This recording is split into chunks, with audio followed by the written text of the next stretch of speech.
La vida de las mujeres en el antiguo Egipto es un aspecto fascinante de esta civilización milenaria. A menudo se piensa que las sociedades antiguas eran patriarcales y restrictivas para las mujeres, pero el antiguo Egipto presenta un panorama más matizado. Desde aproximadamente 3100 a.C. hasta la conquista romana en el 30 a.C., Egipto fue una de las civilizaciones más avanzadas del mundo antiguo. Las mujeres desempeñaron roles cruciales en la familia, la economía y la religión. Uno de los valores centrales de la antigua civilización egipcia, probablemente el más importante, era Ma'at. El concepto de la armonía y el equilibrio en todos los aspectos de la vida. Este ideal era la obligación más importante que cumplía el faraón que, como intermediario entre los dioses y el pueblo, tenía que ser el modelo de cómo vivir una vida equilibrada.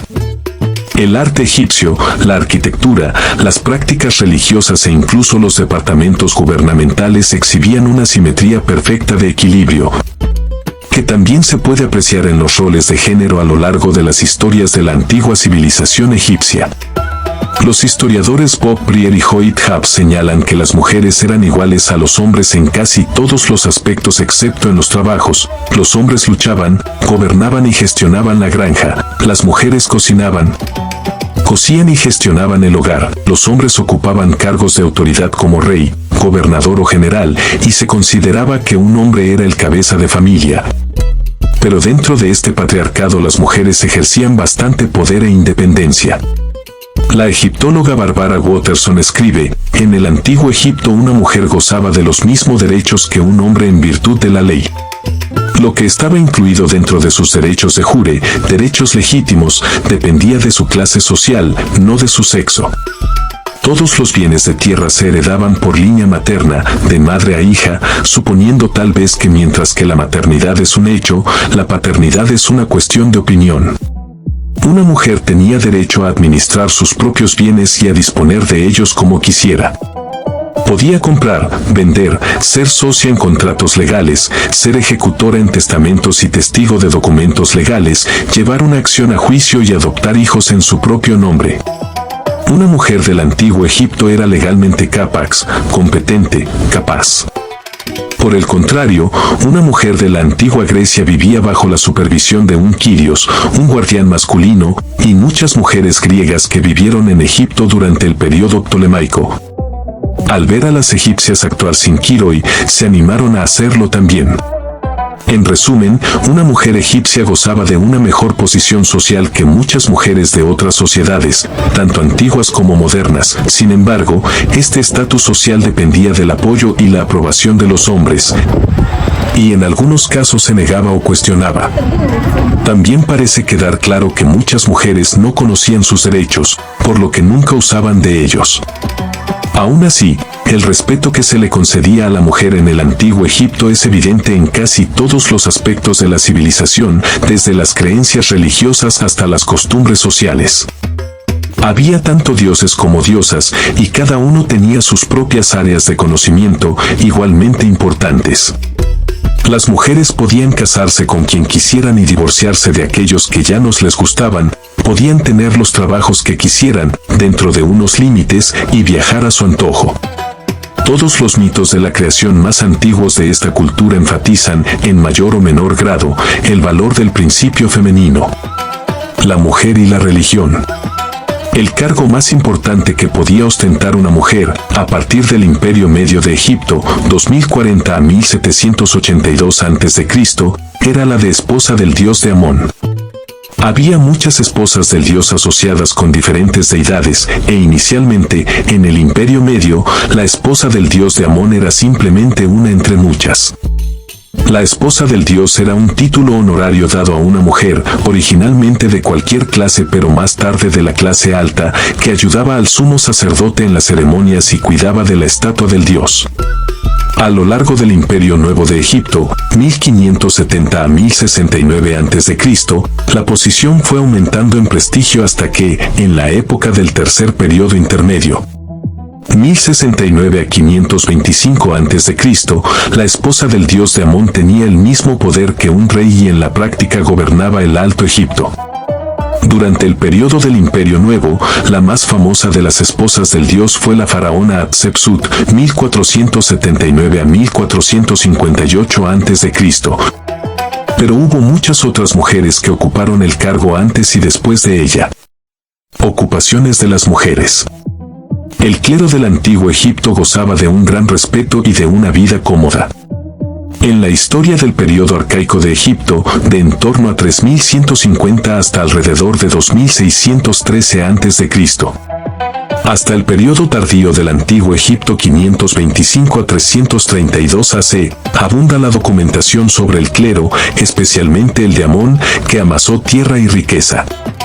Para convertirse en sacerdote primero había que ser escriba, que llevaba años de estudio. Una vez una mujer se convertía en escriba podía entrar en el sacerdocio, dedicarse a la enseñanza o convertirse en médico. Las doctoras eran muy respetadas en el antiguo Egipto. Y la escuela de medicina en Alejandría recibía estudiantes de muchos otros países. La médico griega Agnodice, a quien se le negó una educación en medicina en Atenas debido a su sexo, estudió en Egipto en torno al siglo IV después de Cristo y luego regresó a su ciudad natal disfrazada de hombre para practicar.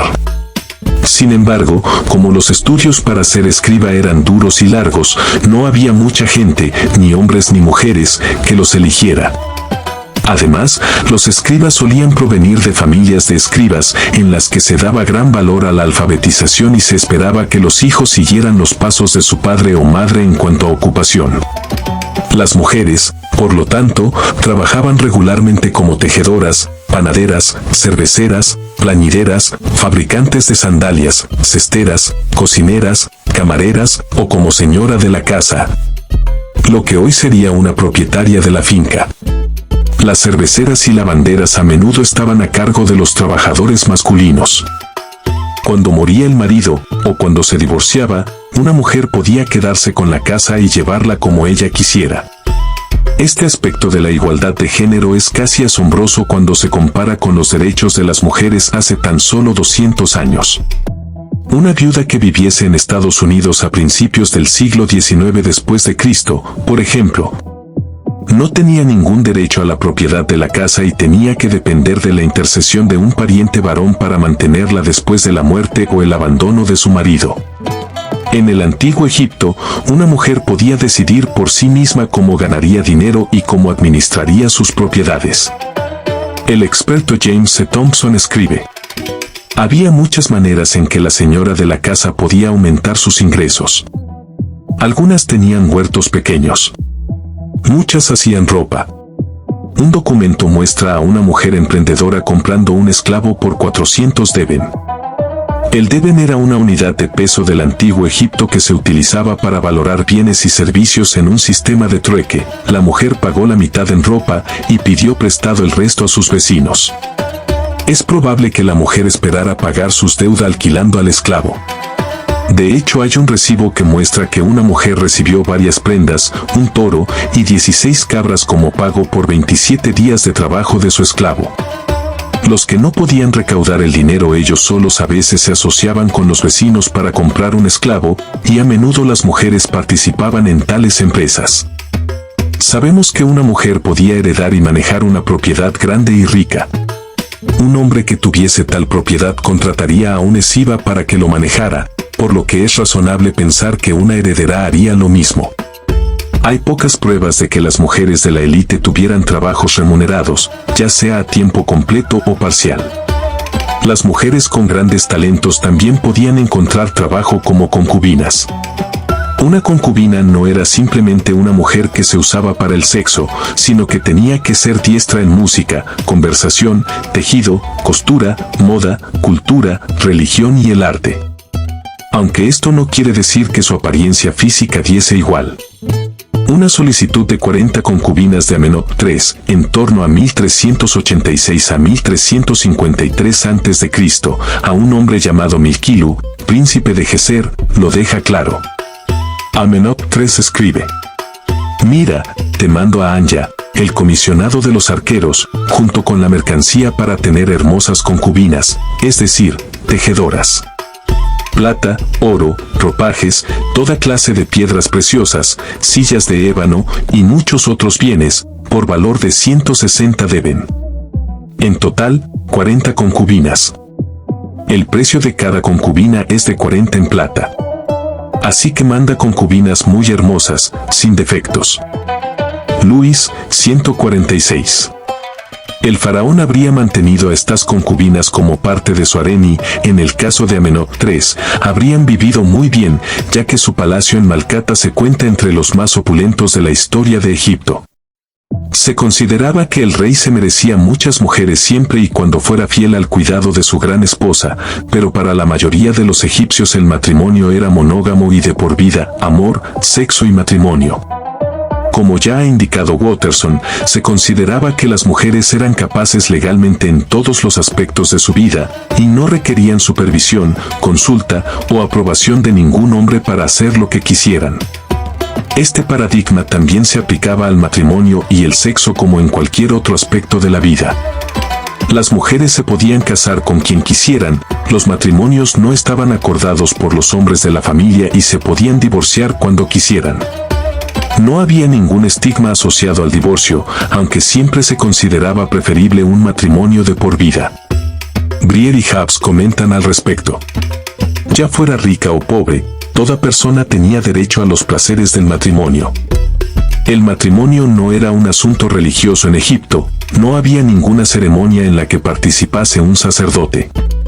En vez de eso, era una convención social que requería un acuerdo, es decir, un contrato, negociado entre el pretendiente y la familia de su futura esposa. El acuerdo suponía un intercambio de objetos valiosos por ambas partes. El pretendiente ofrecía una suma llamada el regalo de virginidad cuando era debido, para compensar a la novia por lo que iba a perder, cosa que indica que en la antigüedad se valoraba la virginidad de las novias. Ese regalo no se hacía en el caso de segundas nupcias, obviamente, pero incluso en ese caso se le hacía un regalo a la novia. A cambio, la familia de la futura novia ofrecía un regalo para convertirse en esposa. En muchos casos estos dos regalos nunca se enviaban, ya que la pareja iba a fusionar ambos hogares. Sin embargo, en caso de divorcio, cualquiera de las partes podía demandar para recibir el regalo acordado. Las parejas egipcias de la antigüedad también firmaban acuerdos prematrimoniales que favorecían a la mujer. Si un hombre iniciaba el divorcio, perdía todos los derechos a demandar los regalos y tenía que pagar cierta suma en modo de pensión a su exesposa hasta que ésta se casase o pidiese que suspendiera el pago. Los hijos de un matrimonio siempre iban con la madre, y el hogar, a menos que perteneciera a la familia del marido, se quedaba con ella también. Los métodos anticonceptivos y los abortos estaban disponibles tanto para mujeres casadas como solteras. El papiro médico Ebers, de en torno a 1542 a.C., contiene un pasaje sobre el control de la natalidad. Prescripción para que una mujer deje de quedar embarazada durante 1, 2 o 3 años. Moler finamente una medida de dátiles de acacia con un poco de miel. Humedecer un pedazo de madera con la mezcla e introducir en la vagina.